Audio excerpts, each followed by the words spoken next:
That sounds good. All right. It's recording.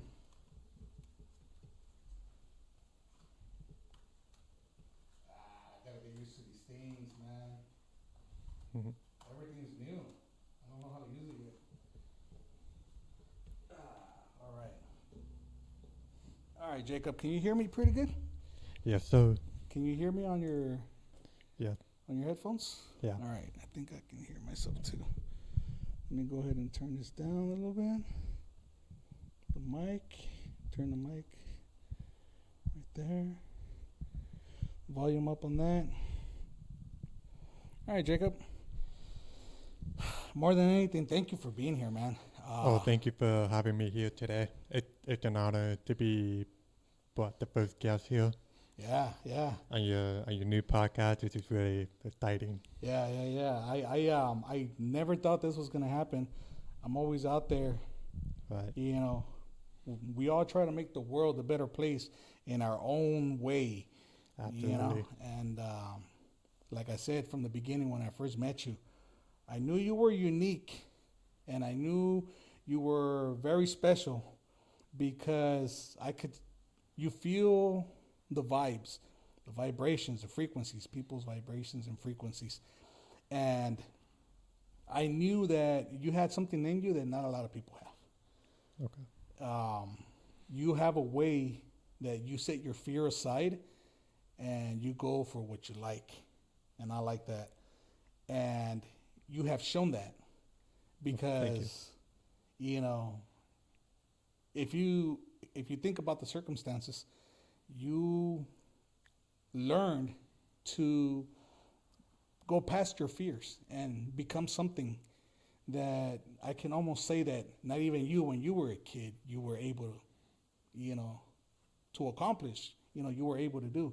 So I think that it's very special having you here. I Thank you. really do. And Thank you. it was a 3 hour drive, and I appreciate you, man, No for worries. being here. No worries. All right. Yeah. Like I said, it's an honor to be here, and I've never done podcast before, so this is kind of special. Um, and I never really considered getting on the podcast like ever until you told me about your new podcast. And when you asked me to come on your podcast, I kind of, I hesitated and, to say yes because I don't really like, I'm not the kind of guy that like put myself out there and be on podcasts and that kind of stuff.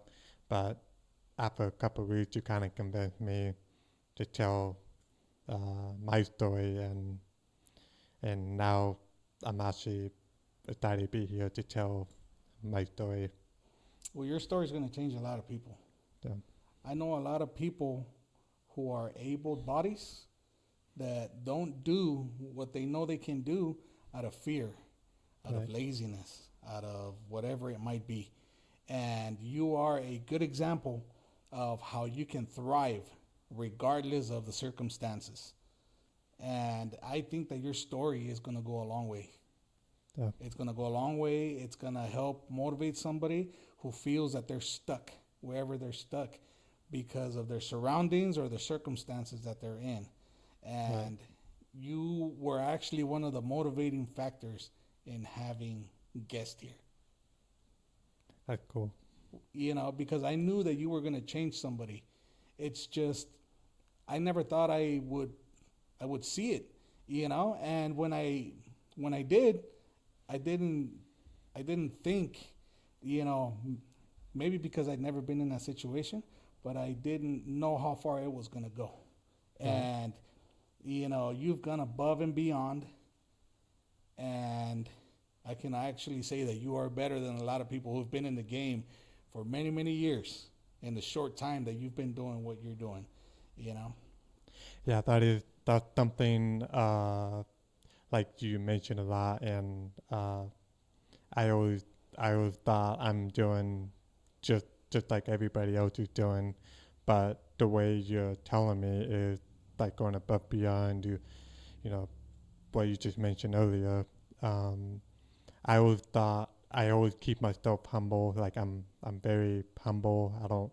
I don't consider myself trying to be better than other guys. I just whatever I'm doing, I just go do it. And I never really, you know, try and look down on people and try to be better than other people. I focus, you know, I worry about me and myself and do my thing. But from what you're telling me, it sounds like there's not really a lot of people that have work ethic like I do. Um, so it's kind of interesting that Well, it's the way you have to see it is you have an open mind yeah and I'm you like to very learn. yeah Not everybody likes to learn. Everybody takes learning in their own way. Some people might see it as constructive criticism. Some people might see it as, you know, you are downing on them and maybe you just want them to do things, you know, your way. But having an open mind and doing right things your way and being open to possibilities opens up, you know, a whole reality that, you know, you create what you want to be, you create your own reality. And as you said, you don't follow everybody, you have a different work ethic, you are your own person. yeah So by you doing that, you don't want to be like everybody else. You don't you don't follow the program. You are unique in your own way where you learn at your own pace yeah regardless of what everybody else wants you to do. They're always going to put a limit on you on how much you can learn, on what right you can do. right But you being your own person, you have gone above and beyond that, and you have shown the world that you are not limited to what they want to impose on you. You do your own thing and you set your own limits, and that is what gets a lot of people like yourself ahead in life. That right you don't follow the crowd. You are not somebody who stands in line. You are not somebody who sits in the classroom. No, you decide your own future, and you are doing a very good job of it. So that is something that is very notable, and it's very admired by a lot of people. And I do believe that you are going to change somebody's life. You are going to change not somebody's life. You're going to change many lives. A lot of people are going to go out there, and I've told you this from the moment I've met you that, you know, it's all about personality. right It's all about personality and intentions. Your body releases these frequencies, these vibrations, and a lot of people sense them. And it's just the calmness and the willingness of your vibrations and your frequencies are what actually got me to realize that you were unique in your own way. okay And, you know, from what I've learned from you, I've learned a lot from you.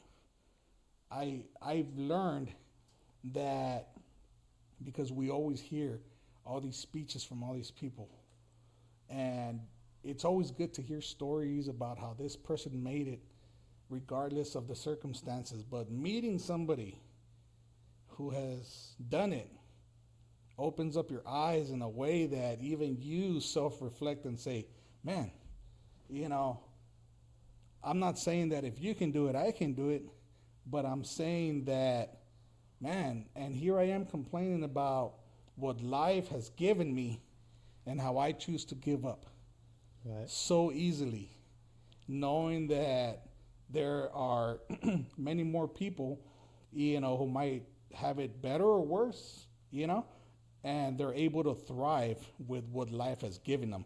And I think you're a very good example of that. oh thank you I really appreciate it Is that something you heard from a lot of people growing up, or what was it like for you growing up? as far as As far as so let's get into what your childhood was like. You know, what was it like in school? What was it like at home? so uh growing up I've always so I'm hard of hearing myself and so growing up, I've always been into the hard of hearing and deaf program through just a normal elementary school through high school. Although there is a school that is dedicated for deaf and hard of hearing school only, but I never went to one of those schools. Um, so the way it was is that they would have just one classroom dedicated only for deaf and hard of hearing. So we would do like English, just basic subjects, and everything else we would take mainstream with interpreter. So growing up, I always take mainstream, and we'll have like two interpreters, and they'll kind of alternated back and forth.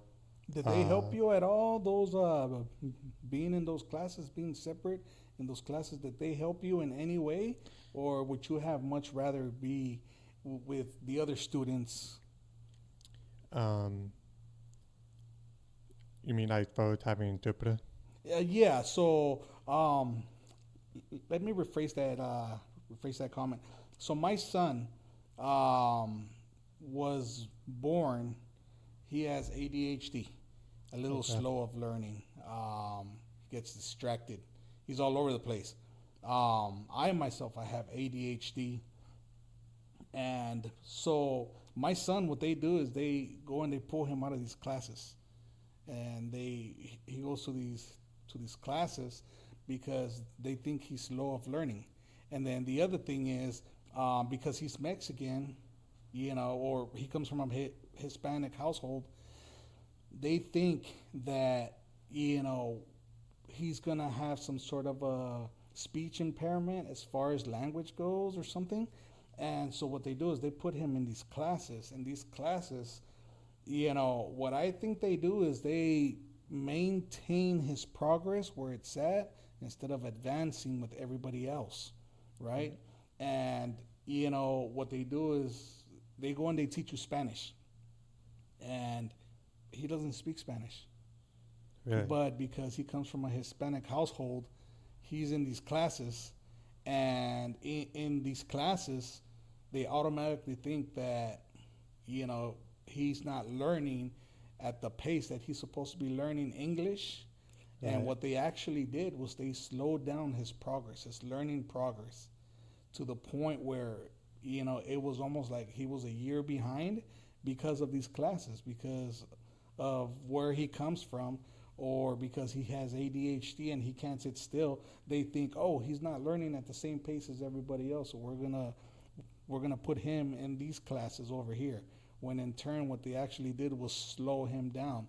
So, do you feel that these classes that you were put into, do you feel in a way that they helped you develop a lot faster, or did they slow you down?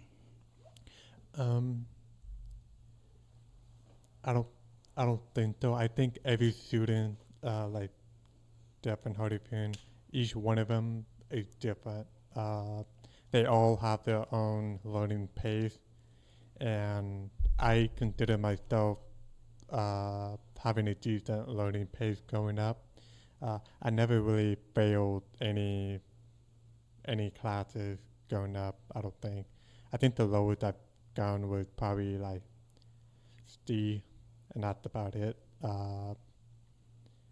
So I think it's also the people that I was surrounded with, or like interpreters. That, a lot of time, the student will work on the assignment, and the interpreter would actually help me with my assignment. So maybe that part of it that kind of helped me. Uh, like you show me, and then I'll do it, and then Mm-hmm. and I actually learned that way. I've always grew up watching people do, and then I do it myself. Cause I'm never really been good with you giving me instruction, but I don't watch you do it, and then you expect me to do something. Uh, down right there. Sometimes I can, you know, not not always successful. Mm-hmm. So the easiest way for me is um, it's just Yeah. watch and learn, and do, uh, and that's what's always been worked for me, Yeah. and that's what my interpreter that I grew up with. It's always been good at. My interpreter usually they will just interpret and then they just kind of don't do anything else. But my interpreter will always go above and beyond, making sure we'll we go up being successful. Which I really admired and appreciate having an interpreter like that, because not all interpreter would, you know, they'll step back, be on the phone, and you book on your own. Uh, but the interpreter I grew up with, they would, you know, they would show me how to do assignment, and then once I do it, and then that's when I'm passing all my classes. Not like they're giving me an answer, but they're giving me instruction like step by step, uh, and making sure that you know I pass the class, I go up successful. Yeah, some people are passionate about their job. Yeah. So when you said growing up with this interpreter, how long was she with you? So this where it gets interesting because the same group of interpreter, they have been the same interpreter from probably first grade all the way to graduate high school. Oh wow. Yeah, so when me and then the rest of my classmate and you know group of us, when we go to high school, the interpreter actually decided to transfer to high school and continue to be our interpreter because they know it. So we're like a school family.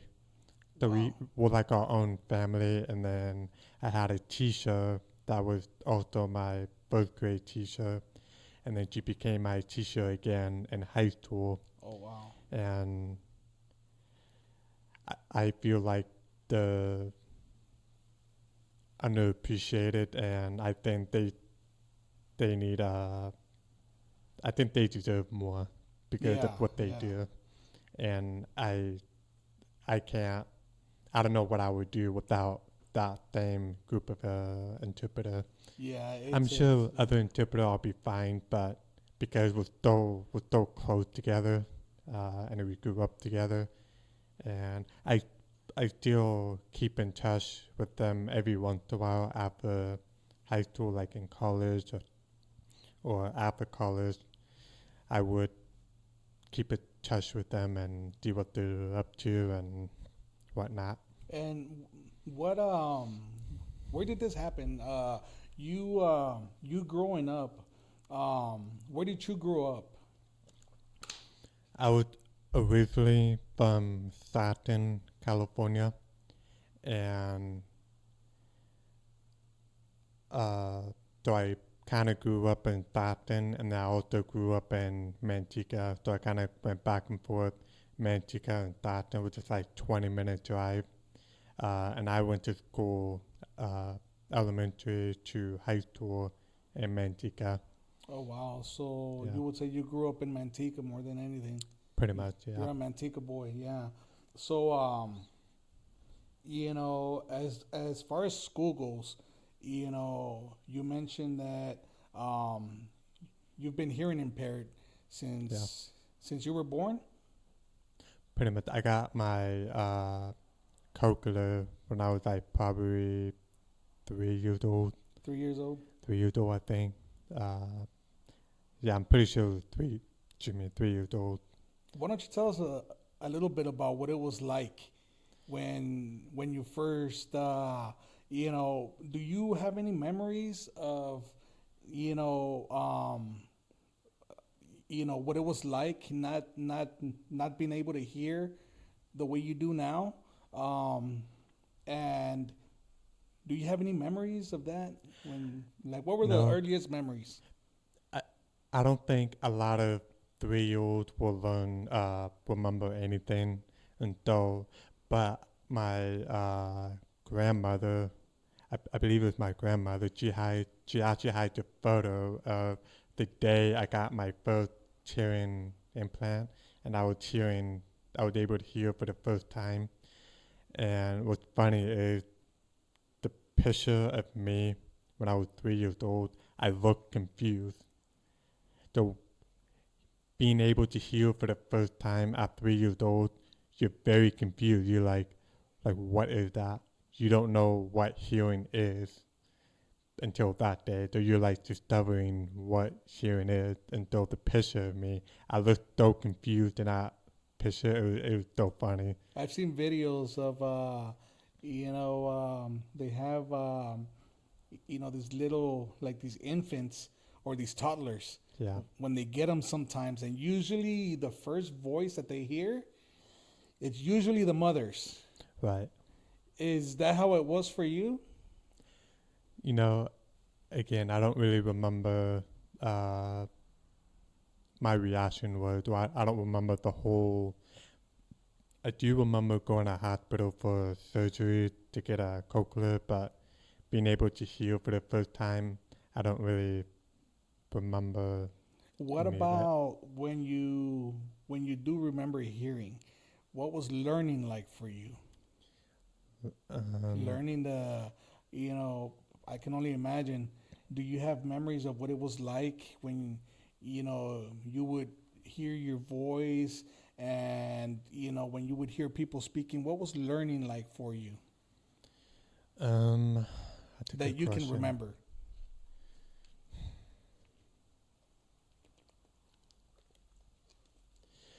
I never really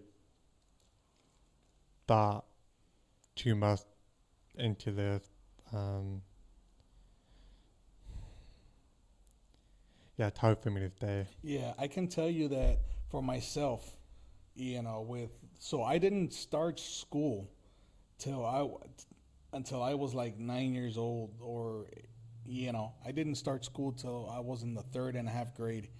In Mexico, I would watch my friends go to school, and so they would go to school in the mornings, and in afternoons you know, you have these two different, I want to say they're like sessions, and my mom just never sent me to school, so I Yeah, used to say bye to my friends in the morning. So I had morning friends and afternoon friends. It right, it was until after my mom's passing that when I came to the United States, I started school. I was in the third and a half grade, and I started school in East LA with my aunt, and I had ADHD. So growing up for me with ADHD, I was always taught like, it was something bad, and I used to get knocked upside the head a lot. Even when I was a kid, my mom, she would say, the earliest memories that I have of her, she would say, you got to pay attention. And she would always either pinch us or knock us upside the head. We would get what she would call, it's like a preventative ass whooping, where she whips you before you go to the store so you don't throw a tantrum at the store. And it's right, like a lot of times we would get beat before we go anywhere.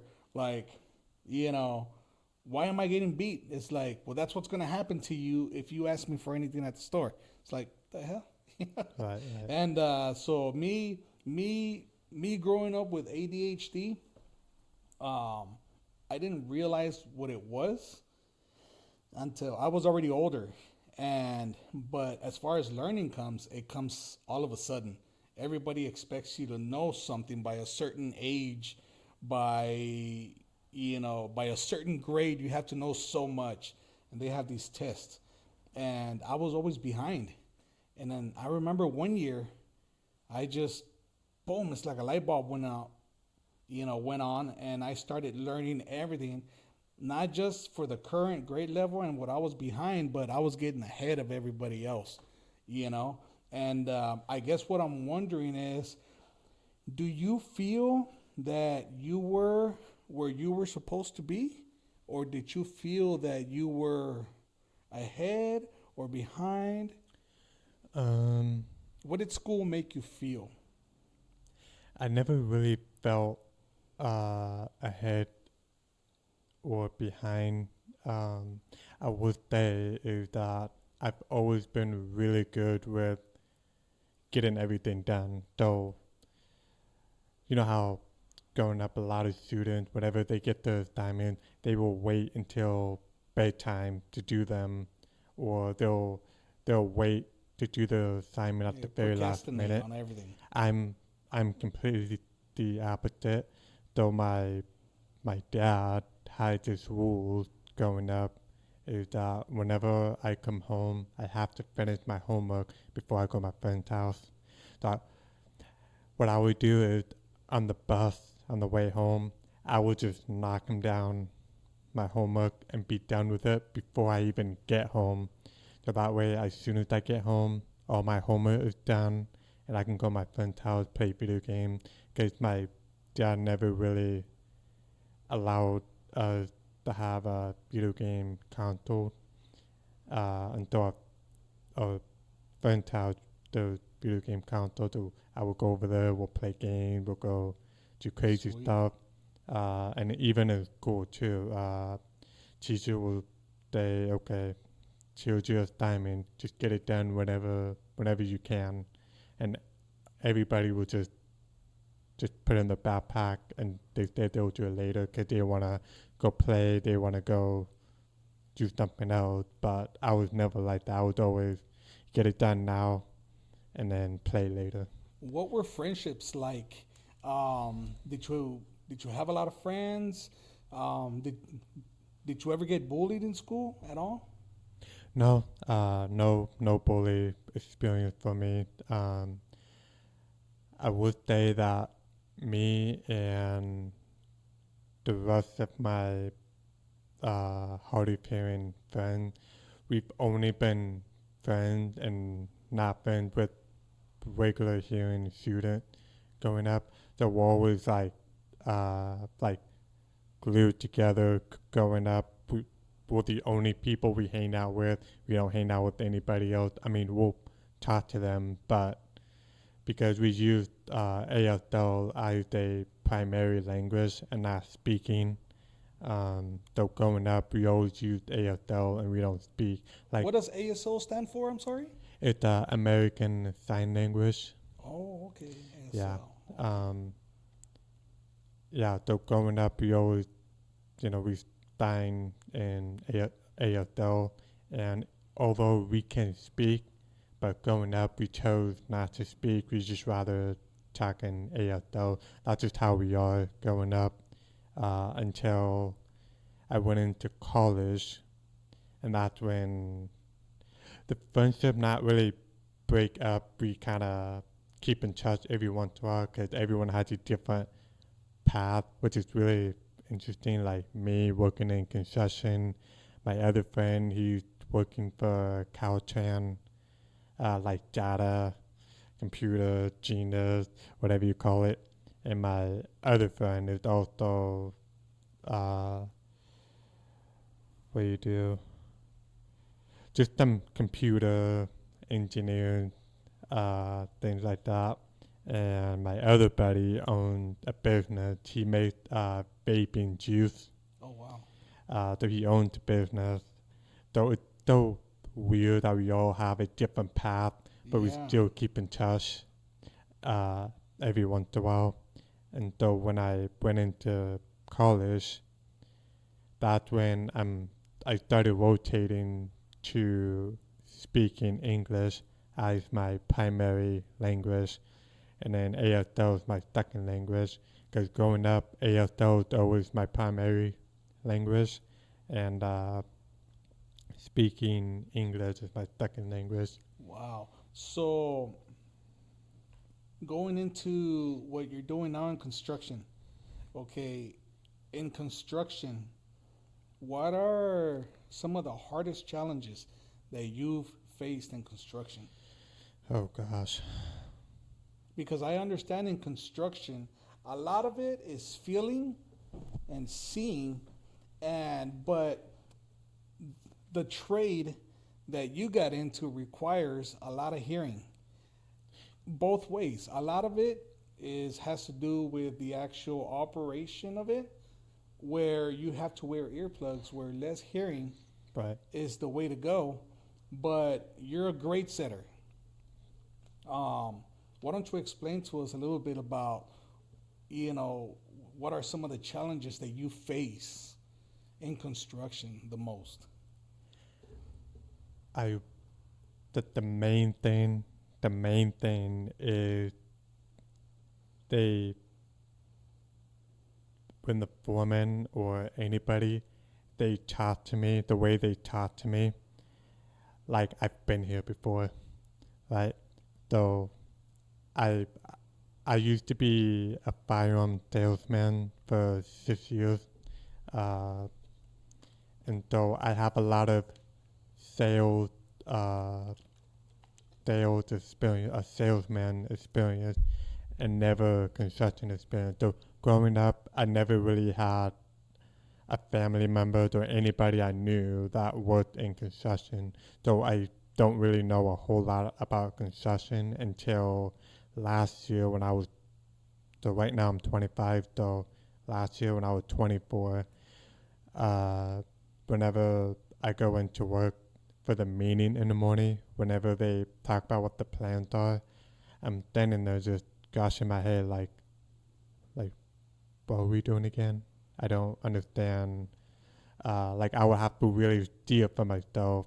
Uh, like for example, with Gravesetter, I would have a blade operator come to me and say, hey, I need you go down this slope or go down there and find the word daylight.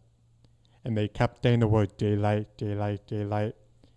And I never really knew what daylight means. And so I just put dates there not knowing what it means until you and other grades that are Bill actually show it to me what daylight means. And I'm like, oh, okay, that makes sense. So the most struggle is because I'm so new to it's a completely different industry going from salesman to construction industry. So different, so different. Uh, and so it's just them expecting me to know what they're talking about when I really don't. And you are thriving. Yeah. You are thriving.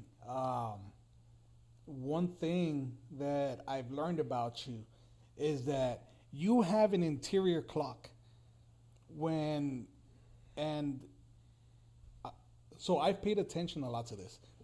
I'll see you off in the distance, and I'll stop when I see the scrapers. For any of those of you that want to know, this is a scraper. These machines are loud.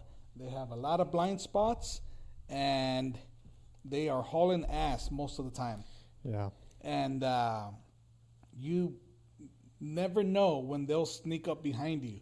So one thing I know that I've learned about you is that you have an interior clock. And I've stopped and I've looked at you when I see the scrapers coming up, because obviously I worry about you, Right, you know? And I worry about everybody, but you're on the ground. right, You know, you're the only person on the ground other than when the labor gets off to get, you know, the trash and right, what's not supposed to be there.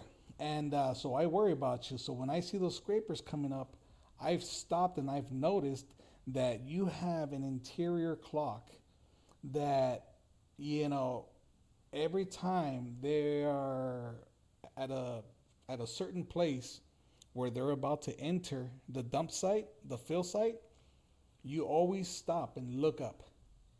yeah. And you know, do you realize that you're doing that, or is that something that you do subconsciously, or? No, it just, I just, uh, early on, I was working on my self awareness, and truth be told, I not with this company that I was working for, but other company. I can't tell you how many times I got yelled at for not for not looking around, and you know, when I'm supposed to, because I'm so, I can get so lost, focused on one thing, little thing that I'm doing. I get yelled at so many times to the point where now now it became natural that I'm always just constantly looking around without thinking about it. So whenever I'm doing something, I just every 5 seconds I'll look behind me, look in front of me, look around, and then get back to whatever I'm doing. 5 seconds, look up, check my surrounding. And not just in construction. I think I noticed it applies to my daily life. So when I go out, whenever I talk to people, the people I talk to, they notice that I'm looking at them when they're talking to me, but I'm always like looking around, like checking surrounding, uh, which is really weird. Probably had to do with being yelled at a lot for not paying attention, and they cuss me out, and because I'm just another apprentice, and right now I'm an apprentice now, but yeah, just constantly looking around, and Yeah, it just became natural. yeah. Beating the odds is like you developed an additional sense because of the circumstances. This is something that a lot of people who don't face, those circumstances in life, that have it a lot easier, like myself. Yeah, We get distracted a lot easier yeah, because, and this is something that we talk about at work all the time. It's like muscle memory. You get used to hearing the backup alarms yeah, yeah, that eventually they're just background noise that blends into whatever it is that your thought process is. So you stop paying attention to it. And me as a grade setter as well, you know, those scrapers will sneak up on you, you right, know, because I depend on my hearing and I depend on all these things that I'm able to do, but they become muscle memory to the point where it's like, they just they go in integration mode into whatever it is that you're doing, and you just don't pay attention to them anymore. So I'm guessing if maybe my sight, I have really bad eyesight. I have keratoconus. I'm not able to see far, and it goes back and forth.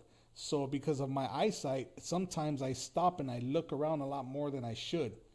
But as far as my hearing and everything goes, I don't do it. It's like muscle memory. It becomes a part of me. And I think that is one of the reasons why so many people get into so many accidents, is because they lose that sense because they use it so much and they feel that their life doesn't depend on it.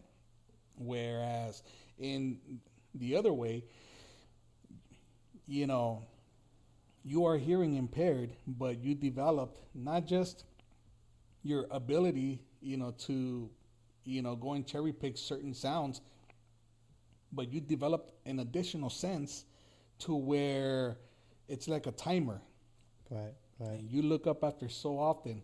And I'm not gonna say that it's funny, but it happens a lot.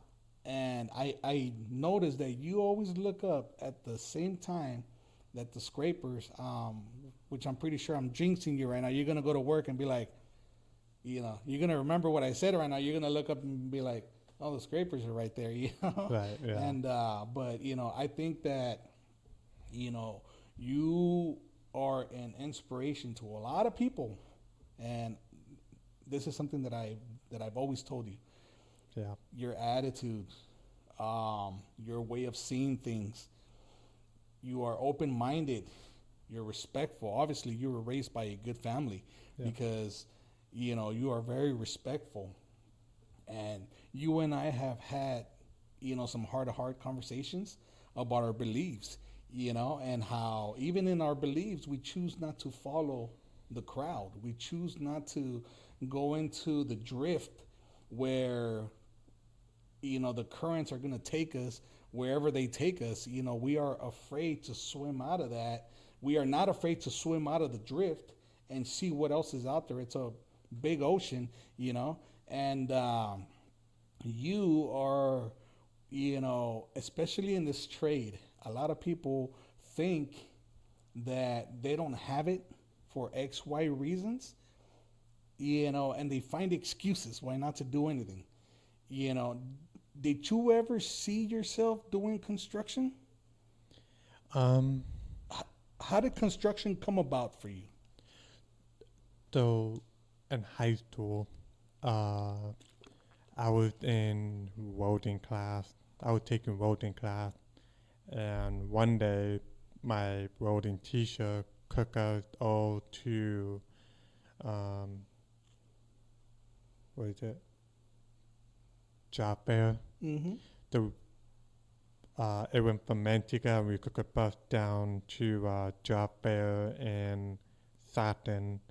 And I remember going there. We would get a bunch of free stuff like pen, and they have like different concession like plumber, iron worker, you know, all these things. And local three was actually there, and then they have one of those activators. Those not necessarily activators, but it's almost like you're getting on the bumper car, Oh yeah. right? And then it looks kind of like that, but it's actually activators. And so I remember getting on that, and then I have to grab an activator and then pick up. It's almost like you're doing crane. You pick up object and then you move it to from one place to another, set it down. And I remember I was like, man, I wanna be an operator. And as soon as I graduated high school, that's when I studied ISVAB, because when you apply for local three apprentice program, what they do is you submit your application, then they call you in to take the test. And once you take your test, then based on how you score your test, that puts you whatever that on the waiting list. Those not like you pass the test, you're bottom of the list. Yeah. It's more like if you have better score than other people, they put you on top of the list. Oh. And so at the time, I just barely passed the test. I passed the test barely, and so pushed, they pushed my name all the way to the bottom, and so I never actually got a phone call from them in 6 years. 6 years it took. 6 years. So though the whole time I was a firearm salesman, I was firearm instructor. Like I'm a big time firearm nerd myself, and I was a salesman. I climbed up to be the gun vault specialist. I became manager, all that, until one day the local three apprentice program called me and said, "Hey, I know you waited 6 years, but we have opening spot for you if you want to take it. If not, I understand." And without hesitation, I said, "Please put me in." Uh, I waited too long for this, and I feel like like good things starting to come my way, because you know being a salesman is not really a career. I mean, you can make it a career, but you probably not gonna earn the best like construction does. So construction is actually a much better career. Uh, Good pay, good benefits, good everything. And so, yeah, so that's how I end up uh, getting in construction. And I've only been in construction for a little over a year now. Wow. But like I said, the way you handle yourself, I've known people that have been in for 5, 10 years, and they're not at a quarter of the level that you are, you know. So it's just that, you have a fearless mindset where you go out there and you do things that, you know, whatever the world says you can't do, and you go out there and you do it. And the thing is that you thrive on it, and you're doing good on it, and you started as an apprentice. And I believe that someday, you are gonna surpass everybody that has ever been a teacher to you, right? Because when you get to a certain level, they say that when you become a sergeant or when you become a foreman, knowledge goes out the window, you Right. know? And you just do what everybody else tells you to do, and shit rolls downhill, and it rolls to you, and you roll it to everybody else. But I think that what a lot of people would consider our disabilities are actually our advantages, because we use those to keep us on our toes. You know what I Right. mean? And what message do you have for anybody? Because, you know, um, what message do you have for anybody who feels that the circumstances don't allow them to accomplish whatever it is that they want to do in life? Um, all I can really say uh, is just give it a try, and instead of just thinking about it, thinking, can you do it? Can you not do it? Like instead of questioning yourself, just jump into it. Like just jump into it, find out. Uh, if it doesn't work out, it doesn't work out. If it worked out, it worked out. Though I was never really the kind of guy that would say, "Oh, I'm not gonna do this," because I'm thinking too much, putting all in my head instead of actually just go for it uh, and just give it a try. And if it doesn't work, doesn't work. If it does, it does. Um, I like you said, I've always been very calm and open-minded because I just have a mindset of everything's gonna be okay. Uh, I know some people will probably say Excuse me. that's not always the case, but sometimes you just gotta keep a positive energy. And I grew up, I was never, uh, you know, burning negative energy in any environment I'm in. Sometimes I'll complain, just like just complain out of small things, but nothing serious. I always say, "Oh, this sucks," but I try to find a way to bring positive to this, and then just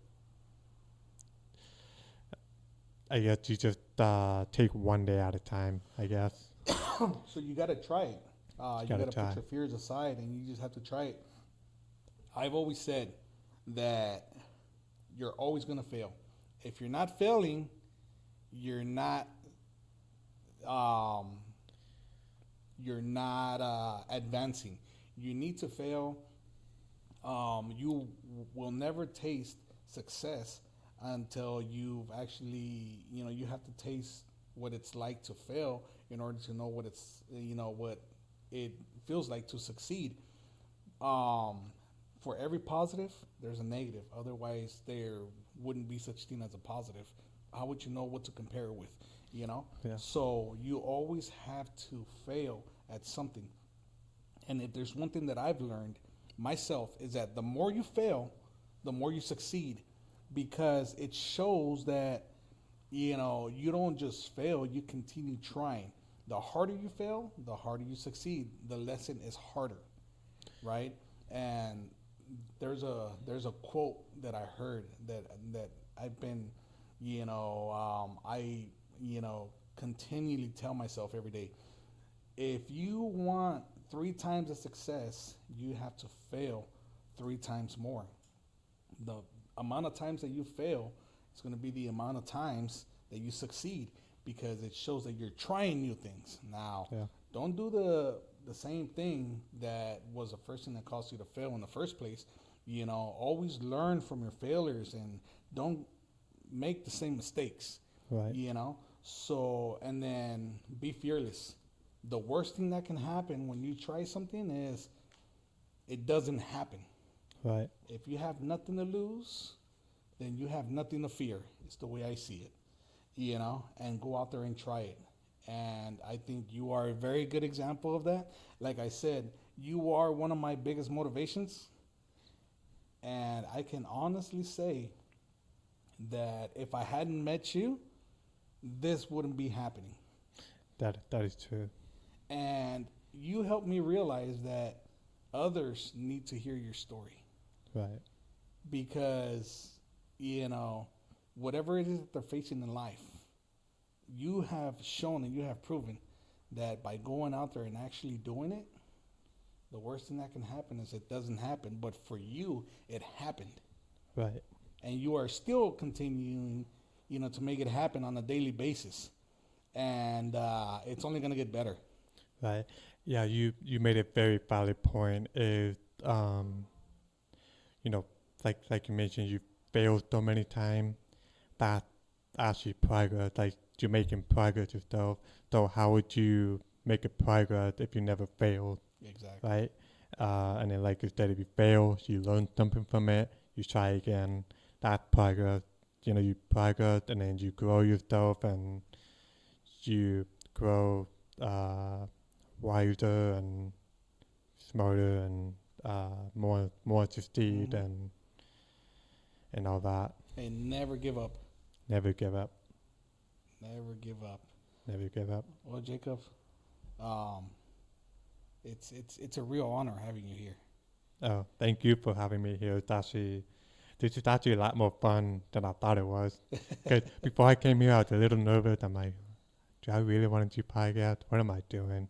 But after this, it was actually fun. And it's gonna get better. It's gonna Yeah. get better. We would like to have you back. For We sure. would like to hear more of the story of Jacob Shannon, Yeah. the great setter for the operating engineers, Logo 3. And we can't wait to have you back. Hopefully in the future, we always learn, we advance, we get better, Oh yeah. and I honestly feel that your story is going to help a lot of people. And like I said, we can't wait to have you back, and because this isn't over. So Exactly. thank you so much for being here, Jacob. Thank you. I really, really appreciate you, and I'll see you at work tomorrow. Yeah, for sure. Tomorrow morning is 7 a.m. Yeah, and yes, I will be back. Yeah. All right, Jacob. Uh, That's good, man. I'm gonna edit it. Hell yeah.